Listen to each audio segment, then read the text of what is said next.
Welcome to all my dear students and welcome to all my viewers. A good news for all who are appearing for bank exams. जो भी bank exam में appear कर रहे हो या फिर कुछ भी कॉम्पिटेटिव एग्जाम दे रहे हो, एंड बहुत बड़ी न्यूज़ खुशखबरी है क्योंकि ये ढेर सारा पद भी यहाँ पर आईडीबीआई बैंक ने निकाला है।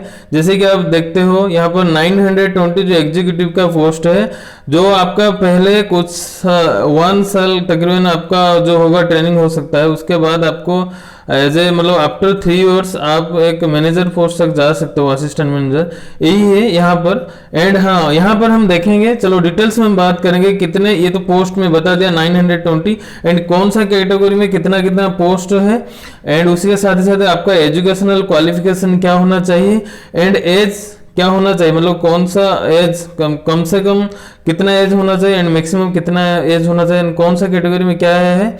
और उसके साथ ही साथ हम मतलब डिस्कशन करेंगे एग्जाम का पैटर्न क्या होगा, कितने स्टेजेस में होगा, प्रीलिम है या फिर उसके साथ साथ मेन है, इंटरव्यू है या फिर ओनली एंड ओनली प्रीलिम है, बस यही बात करेंगे। तो चलो लेट नहीं करेंगे, फिर देखते हैं। चलो यहाँ पर जैसे कि आप देख रहे हो आईडीबीआई बैंक ने एडवाइजरी नंबर 4 2022, मतलब ये जो एप्लीकेशन है आपका कल से अप्लाई स्टार्ट हो गया है। मान के चलो आज से सुबह से मतलब आप अप्लाई कर सकते हो, अभी से लेकर अप्लाई कर दो। एंड इसका जो लास्ट डेट है अप्लाई करने के लिए ये है 18 अगस्त, समझ पा रहे हो। मतलब आप आज हो गया आपका 5 तारीख, जो मतलब आपके पास सिर्फ एंड सिर्फ 13 दिन आपके पास है अभी। तो चलो डिटेल्स देखते हैं ये क्या है, समझ पा रहे हो। चलो यहाँ पर जैसे कि लिखा है, IDBI bank invites online applications from eligible suitable applicants for the post of executive to be filled on contract basis at its different branches and offices. जितने भी आईडीबीआई बैंक के मतलब ऑल इंडिया में, ऑल इंडिया के जो all capital का जो भी है, मतलब सभी स्टेट का जो भी कैपिटल है, मान के चलो हमारे यहाँ जैसे कि भुवनेश्वर है उड़ीसा का, उत्तर प्रदेश का लखनऊ है, ऐसे जितने भी ब्रांचेस है ऑफिस वहाँ पर मतलब हाल ही की बहुत सारे कंफ्यूज होंगे। यहाँ पर कंट्रैक्ट लिखा है, कंट्रेक्चुअल जैसे लिखा है, लेकिन कहीं ना कहीं अच्छे भी है पोस्ट। चलो क्योंकि कंट्रेक्चुअल के बाद आप एक असिस्टेंट मैनेजर बन सकते हो। चलो यहाँ पर देखते हैं क्या है, यही था आपका फिलहाल। उसके बाद फिर देखते हैं ओके वहां पर देखो, यहाँ पर कितने, देखो मैं जैसे कि बोला था नंबर ऑफ पोस्ट कितना है, 920 है, समझ पा रहे हो नहीं, 920 है। एंड हाँ, क्या होना चाहिए, कम से कम आपको ग्रेजुएशन होना चाहिए। आप भारत का इंडिया में कौन से स्टेट में बिलोंग करते हो, कोई भी मतलब बिलोंग करते हो, लेकिन कम से कम आप ग्रेजुएशन होना चाहिए, आपका कंप्लीट ग्रेजुएशन होना चाहिए। एंड और एक बात है, only and only graduation complete करने से काम नहीं बनेगा। यहाँ पर जो दिक्कत एक बात है, क्योंकि हम जानते हैं जब भी एक फॉर्म अप्लाई करते हैं वहां पर ओनली एंड ओनली ग्रेजुएशन मतलब कम से कम वो मांगता है। लेकिन यहाँ पर जो कि है, आप ग्रेजुएशन जो भी ऑनर्स या फिर जो भी पास पेपर में जो भी किसी भी फील्ड में मतलब ग्रेजुएशन किए हो, उसी में 55% कम से कम होना चाहिए। कितना परसेंट होना चाहिए आपका, कम से कम आपका 55% होना चाहिए, समझ पा रहे हो। यहाँ पर जैसे कि लिखा है 55%। हाँ, और एक बात, जो 55% है वो है general category, OBC category, okay, UR category, OBC category and EWS category, समझ पा रहे हो, ये सब के लिए। लेकिन जो यहाँ पर दिखेगा आपका पीडब्ल्यूडी हैंडीकैप्ड का जो 4 कैटेगरी है, एंड उसके साथ साथ एससी हो या फिर एसटी हो, ये जो 3 कैटेगरी है, एससी एसटी एंड पीडब्ल्यूडी, इसको हैंडीकैप्ड बोलते हैं, इन्हीं के लिए 50% है। यानी कि आप कम से कम एससी और एसटी या फिर हैंडीकैप्ड मतलब कैंडिडेट हो तो आपको ओनली 50% हो है तो ग्रेजुएशन में काम हो जाएगा, मतलब अप्लाई कर सकते हो। नहीं तो आपका 55 होना चाहिए, समझ पा रहे हो। एंड कम से कम आपका ग्रेजुएशन होना चाहिए, समझ पा रहे हो। और एक बात देखते हैं कितने कितने अभी वैकेंसी है। देखो 920 में से आपका जो वैकेंसी है मतलब अनरिजर्व्ड है, मतलब यूआर अनरिजर्व्ड को जनरल भी बोलते हैं, यूआर कैटेगरी या फिर जनरल कैटेगरी उनके लिए है 373। उसके बाद एससी के लिए है 138 एंड एसटी के लिए है 69 पोस्ट एंड ओबीसी के लिए 248। उसका जो इकोनॉमिकल वीकर सेक्शन ईडब्ल्यूएस बोलते हैं वो है 92। एंड जो 4 कैटेगरीज है हैंडीकैप्ड का, देखो हैंडीकैप्ड कोई मतलब अंधा होता है, कोई बहरा होता है, तो अलग अलग हैंडीकैप्ड बोलते हैं। इसीलिए विजुअली इम्पेयर्ड वीआई, पहला वाला जो वीआई है इसका मतलब है जो नहीं देख सकता है। उसके बाद है ऑर्थोपेडिक, मतलब हड्डियों से वो विकलांग है, वो है ओएच। उसके बाद है एचआई, जो मैं इसकी डी बोला मैं, जो मतलब नहीं सुन सकता वो HI है। ऐसे ही 4 कैटेगरीज है एंड हर कैटेगरी में 9999, तो कुल मिलाकर ये आपका है कितना है 924। एंड हाँ, जैसे कि मैं बोला था मतलब कल से शुरू है, मतलब आज सुबह से वही मैं बोला हूँ, जैसे कि आज से शुरू हुआ है कैसे सितंबर 5 2021, आज से अप्लाई करो, लास्ट डेट है 18 अगस्त, समझ पा रहे हो, आज से लेकर 13 दिन आपके पास है। एंड हाँ, जैसे कि मैं बोला था मिनिमम कम से कम आपका 20 होना चाहिए। देखो जो भी ग्रेजुएशन कंप्लीट करते हो कम से कम तो 20 है, 20 तो एज हुआ होगा ना, 20 एज तक कम से तो ग्रेजुएशन कंप्लीट नहीं होता है, पहला बात है। एंड 20 या 21 से कंप्लीट हो जाता है, तो मैक्सिमम मान के चलो आप 20 मतलब ग्रेजुएशन करके बैठे हो घर या फिर कुछ अलग सा काम कर रहे हो या फिर हायर एजुकेशन कर रहे हो, फिर भी आप 20 से लेकर 25 हो आपका एज, तो अप्लाई कर सकते हो।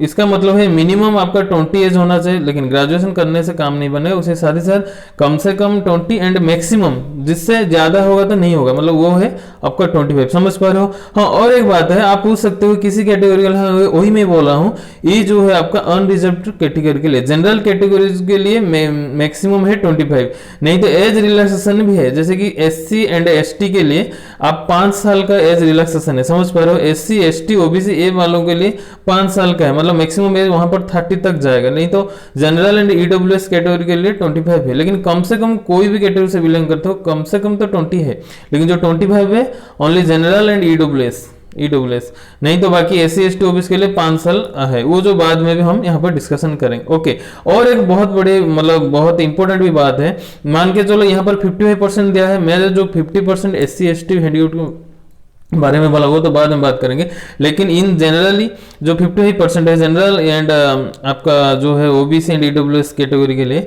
उन्हीं के लिए मैं बोल रहा हूँ। जो 50% है, मान के चलो कोई मतलब कोई बंदा मतलब कोई कैंडिडेट रखा है 54.99, वो मानेगा नहीं, 54.99 मतलब अप्रोच मतलब 55, तो मेरा 54 मैंने एग्जैक्टली उसका 55 नहीं होगा, तब भी वो मतलब आप सोच सकते हो आप क्या अप्लाई कर सकता हूँ, मैं बोलूँगा नहीं, आप नहीं अप्लाई कर सकते हो। मतलब जो भी आपका 55% है या फिर 50% है SC ST हैंडिकैप के लिए, कम से कम तो वो इतना ही परसेंटेज पर्टिकुलरली होना चाहिए, उससे थोड़ा ज्यादा होगा तो चलेगा, थोड़ा कम होगा तो नहीं चलेगा, समझ पा रहे हो। लेकिन ये परसेंटेज को आप अप्रोक्सीमेटली नहीं मान सकते हो, समझ पा रहे हो कि नहीं, पर्टिकुलर आपका होना चाहिए ग्रेजुएशन में। चलो नेक्स्ट देखते हैं। यहाँ पर देखो बस यही था। एंड जैसे कि मैं बोला मतलब देखो अगस्त 4 से अगस्त 18 यहाँ पर लिखा है, यहाँ पे लिखा है, लेकिन अगस्त 5 से आज से हो गया। हाँ, और एक सबसे बड़ी बात है, आप पूछोगे आज से लेकर 18 के बीच में हम तो भर देंगे, एजुकेशन का हमको क्वालिफिकेशन पता चल गया एंड एज भी पता चल गया, कौन सा कैटेगरी में कितना, सब कुछ पता चल गया, एंड बस बाकी रहेगा जो कितना पैटर्न है वही बताऊंगा। उससे पहले सबसे जो बड़ी बात है, कब हम एग्जाम देने जाएंगे, वो जो एग्जाम होगा आपका सितंबर 5 में होगा, समझ पा रहे हो। तो ठीक आज से लेकर 1 महीने के बाद ही एग्जाम होगा, आज है अगस्त 5 एंड आपका जो एग्जाम होगा सितंबर 5 में, समझ पा रहे हो कि नहीं। तो चलो यहाँ पर एडमिट कार्ड भी ऑनलाइन आएगा एंड ऑनलाइन भी जो भी। हाँ, और एक बात है, जो भी कहाँ पर आप अप्लाई करोगे डायरेक्ट मैं डिस्क्रिप्शन में लिंक दे दूंगा, वहां पर जस्ट एंड जस्ट वहां पर क्लिक करना है आपको, ना ही कहीं भी मतलब सर्च करना है, समझ पा रहे हो नहीं। तो यहाँ पर बस यही में बेनिफिट यहाँ पर भी होगा आपको, यही हो गया। इसके बाद जो आपका जो फैसिलिटी, हाँ जैसे कि मैं बोला था आपका जो पीरियड ऑफ ट्रेनिंग होगा पहले होगा आपका, यहाँ पर भी लिखा है राइट, यहाँ पर भी लिखा है आपका 1 ईयर ऑफ पीरियड। बेसिकली इसका जो आफ्टर आप क्वालिफाई कर रहे हो तो IDMI में आपको 1 ईयर ट्रेनिंग मिलेगा, उसके बाद फिर ट्रेनिंग में पीरियड में भी आपको जो पॉकेट मनी है या फिर जो भी है आपका फैसिलिटीज एनरोलमेंट्स सब कुछ मिलेगा, उसके बाद आप एज ए ज्वाइन करोगे। तो उसके बाद चलो देखते हैं, हाँ cut off date of eligible criteria July 1, हाँ ऑनलाइन रजिस्ट्रेशन जैसे कि बोला इस बोला था इंपॉर्टेंट डेट है, मतलब आज से लेकर 18 तारीख तक अप्लाई कर सकते हो एंड सितंबर 5 में आपका एग्जाम होगा, समझ पा रहे हो। तो चलो फिर देखते हैं। हाँ, यहाँ पर वही लिखा है, क्या है कैरियर पे से सर्विस कंडीशन, देखो सर्विस कंडीशन यहाँ पर लिखा है the appointment of executive will be on contractual basis, लेकिन the contractual would be initially for a period of 1 year and this may be reviewed for extension और year to year basis. देखो 1 year तक चलेगा ये contractual मतलब training, लेकिन ये नहीं कि आपको मतलब गारंटी मतलब सर्विस में आप नहीं रहोगे, ऐसे बात नहीं है। उसके बाद ही फिर 2 इयर्स एक्सटेंशन, 3 इयर्स एक्सटेंशन, ऐसे एक्सटेंशन होता ही चलेगा, समझ पा रहे हो। ऐसे ही और एक बड़ी भी बहुत बढ़िया बात है, लेकिन देखो जैसे कि आप ज्वाइन करते हो, आप आपका मान के चलो आपका मतलब आप क्वालिफाई हो गए हो तो आपका 3 साल आपको सर्विस करना पड़ेगा वहां पर कॉन्ट्रेक्चुअल एज ए, वहां पर भी थोड़ा थोड़ा सैलरी मिलेगा, वो बहुत अच्छा खासा भी सैलरी मिलेगा। 3 साल में क्या क्या मिलेगा वो भी लिख दिया है यहाँ पर। जो पहला साल जो होगा आप पर महीना, पहला साल का पर महीना 29,000 मिलेगा, 29,000 रुपये पर महीना तनख्वाह मिलेगा, तो बहुत बढ़िया बात है। उसके बाद क्या मिलेगा, जैसे ही वो 1 ईयर मतलब देखो 3 ईयर में बोला ना कॉन्ट्रेक्चुअल, उसके बाद हाई स्केल में मिलेगा। लेकिन 3 साल में क्या होगा, पहला साल में 29,000 मिलेगा, उसके बाद 31,000 मिलेगा, एंड थर्ड साल में 34,000 मिलेगा। मतलब देखो ये जो 3 साल है बहुत बहुत अच्छा, कहीं ना कहीं ठीक ठाक तो सैलरी मिल ही जाएगा। उसके बाद और हाई रेंज में मिलेगा, तो 34 नहीं होगा, 35 या 40, 45, 50 तक भी पहुंच जाएगा। एंड इसके साथ ही साथ और एक बहुत बढ़िया बात है, ये जो एग्जीक्यूटिव में 3 साल आप ट्रेनिंग करते वक्त भी हर महीना इतने इतने रुपए भी बहुत अच्छा खासा सैलरी के साथ भी, जैसे ही 3 साल खत्म हो जाएगा आप एज ए, यहाँ पर लिखा है एज ए असिस्टेंट मैनेजर तक पहुंच जाओगे, यहाँ जो है ग्रेड ए। समझ पा रहे हो नहीं? बस चलो उसके बाद देखते हैं। ओके हाँ, जैसे कि मैं बोला नेशनलिटी, देखो कम से कम तो आप एक सिटीजन ऑफ इंडिया हो, मतलब होना चाहिए, आप भारत में एक नागरिक होना चाहिए। यदि आप भारत में नागरिक नहीं हो, फिर भी नेपाल हो या फिर भूटान के हो या फिर तिब्बतन हो, तो वो क्या होना चाहिए, मतलब तिब्बतन, यदि तिब्बतन हो तो तिब्बती हो तो इंडिया को कम से कम आप 1 जनवरी 1962 के पहले आपका पिताजी या फिर दादाजी कोई आए हैं तो यहाँ पर एस्टेब्लिश हुए हो तो ठीक है। मतलब देखो कौन से देश में भी अप्लाई कैसे करते हैं, लेकिन वहाँ पर उनका कोई मतलब पेरेंट्स वगैरह यहाँ पर मतलब क्या मतलब हाउस बनाकर मतलब रह गए हैं, वो तो अप्लाई कर सकते हैं। बहुत सारी कंट्री है, ये भी थोड़ा पढ़ लेना, लेकिन हमसे ज़्यादा तो इंडिया के मतलब बात करना है। तो चलो जैसे कि मिनिमम भी 20-25 बोल दिया हूँ। जैसे कि हाँ ये भी देखो 20-25 कोई भी कंफ्यूज हो सकता है, इसलिए वो भी पर्टिकुलर डेट ऑफ बर्थ भी दे दिया है। जैसे कि यहाँ पर कम से कम जुलाई 2 1996 से पहले होना नहीं होना चाहिए। मतलब मान के चलो आपका डेट ऑफ बर्थ है जुलाई 1 1996, तब भी अप्लाई नहीं कर पाते हो, कर सकते हो, क्योंकि जो अप्लाई कर सकते हो जुलाई 2 1996 कम से कम आपका डेट ऑफ बर्थ होना चाहिए, उसके पहले नहीं होना चाहिए। कितना तक तो होना चाहिए, जुलाई 1 2021। अभी जो अगस्त 5, तो इससे पहले ठीक 1 महीना 4 दिन पहले की जो बात है, जुलाई 1 है, उसी तक का आपका सॉरी 1 सेकेंड, यहाँ पर जुलाई 1 2021 में सोच ला, सॉरी तो जुलाई 1 2001 तक, मतलब जुलाई 2 कम से कम होना चाहिए 1996, उससे पहले नहीं होगा। एंड किसके बाद नहीं होगा, जुलाई 2 भी नहीं हो सकता है 2001 का, जुलाई 1 तक होना चाहिए। मतलब जुलाई 2 1996 से लेकर जुलाई 1 2001 तक आपका जो डेट ऑफ बर्थ है, तो आप कम से कम जनरल कैटेगरी में अप्लाई कर सकते हो, नहीं तो आपका भी एक्सटेंशन है। जैसे कि मैं बोला हूँ यहाँ पर क्या है, जैसे कि मैं बोल दिया हूँ 55% ग्रेजुएशन में होना चाहिए, लेकिन 50% SC ST एंड हैंडीकैप्ड का होना चाहिए। समझ पा रहे हो? बस बोल दे। हाँ और एक बहुत बढ़िया बात है, जैसे कि बहुत भी इंपॉर्टेंट, आप कितना हमको फीस मतलब भरना पड़ेगा एग्जाम में। जैसे कि मैं बोला हूँ आपको जो फीस भरना पड़ेगा, आप 1,000 रुपये, बहुत मतलब क्योंकि आजकल कम से कम ये 2 साल या 2.5 साल हो गया है, आपका जो बैंक का जो 600 रुपये था जनरल कैंडिडेट्स के लिए, ये कहीं ना कहीं आपका 1,000 तक पहुंच गया है। मतलब वहाँ पर तो 800 चल रहा है। जैसे कि ये कुछ ऐसे बैंक मतलब एक्सिस हो या फिर AD बैंक हो, ऐसे कुछ निर्दिष्ट बैंक है, वहाँ पर 1,000 रुपये लगता है। उसके साथ ही साथ आप ओनली एंड ओनली जहाँ पर जैसे कि आपका क्वालिफिकेशन 50% गया, उसके लिए उसके हिसाब से भी आपका एक रिजर्वेशन तो मिल गया, उसके साथ ही साथ आपको कम भी मार्क गया, उसके साथ साथ भी कम भी आपको फीस देना पड़ेगा जो 200 है। यानी कि मेरा कहना का मतलब वही है कि जो 200 रुपये आप हैंडीकैप्ड हो या फिर शेड्यूल कास्ट हो या फिर शेड्यूल ट्राइब ST से SC से बिलोंग करते हो तो देना पड़ेगा, नहीं तो अदरवाइज आपको 1,000 पे करना पड़ेगा। समझ पा रहे हो? ये ओनली एंड ओनली आप ऑनलाइन पेमेंट कर सकते हो। ओके,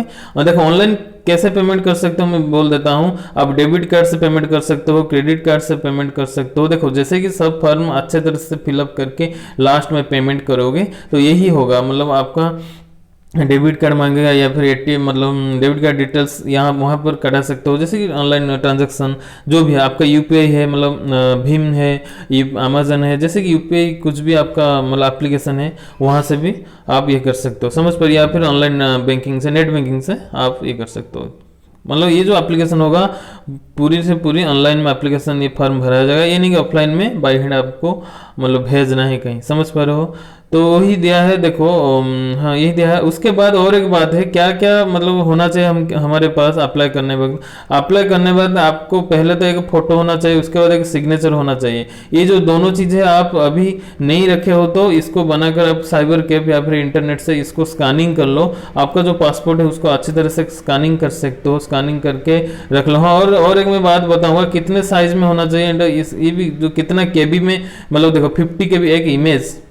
बहुत सारे यहाँ पर भी एक क्राइटेरिया होता है, कम से कम 50 के मतलब मैक्सिमम 50 के भी होना चाहिए, कम से कम 8 या 10 के भी होना चाहिए। 50 के से ज़्यादा हो गया आपका तो आप भी जब भी अपलोड करोगे ये फोटो या फिर सिग्नेचर वो नहीं लेगा। समझ पा रहे हो कि नहीं प्रोसीड करेगा। उसके साथ साथ कम से कम तो ये दोनों चीज़ आपके पास, आपका पासपोर्ट न्यू ऐसा कुछ होना चाहिए, उसके बाद आपका होना चाहिए सिग्नेचर। उसके साथ ही साथ आपको डिक्लेरेशन फॉर्म भरना पड़ेगा।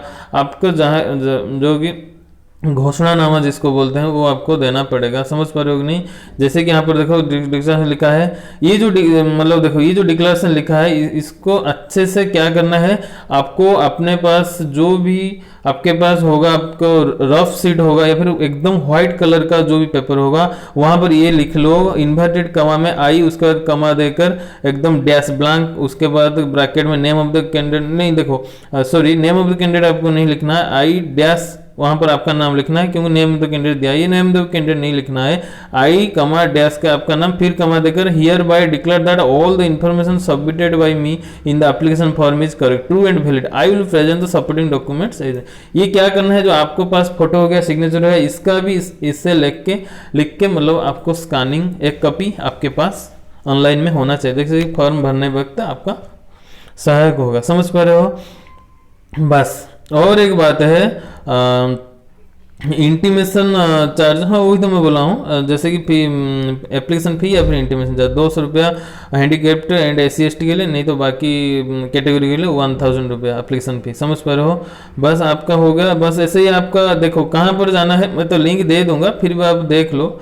www जो भी बैंक का नाम है उसके पहले www लिखना है, वो बैंक का नाम देना है, उसके बाद .in देकर वहाँ पर कैरियर भी एक होता है, हाँ कैरियर या फिर करंट ओपनिंग वहाँ पर जाना है। उसके बाद रिक्रूटमेंट ऑफ एग्जीक्यूटिव भी दिखना है, उसके बाद अप्लाई ऑनलाइन करना है। ओके, नहीं तो ये तो सब आप कर पाओगे, लेकिन जो कैरियर में आपको जाना है, लेकिन फिर भी मैं आपको लिंक दे दूंगा, उससे बेनिफिट होगा। समझ पा रहे हो। डायरेक्ट वहाँ पर एकदम डायरेक्ट मतलब एकदम अप्लाई ऑनलाइन तक आप पहुँच जाओगे। समझ पा रहे हो। नहीं तो ये बैंक क्लिक करके फिर कैरियर फिर रिक्रूटमेंट ऐसे बहुत क्लिक कर अप्लाई ऑनलाइन तक क्लिक करोगे तो टाइम चले जाएगा। लेकिन मैं डायरेक्ट आपको लिंक दे दूंगा, वहाँ पर डायरेक्ट आपको रजिस्ट्रेशन करना है। देखो यहाँ पर जैसे लिखा है click here for new registration, आपको नाम देकर आपको डिटेल्स देकर मोबाइल फोन ईमेल आईडी सब देकर आपको पेरेंट्स का नाम देकर आपको प्रोसीड करना है। समझ पा रहे हो।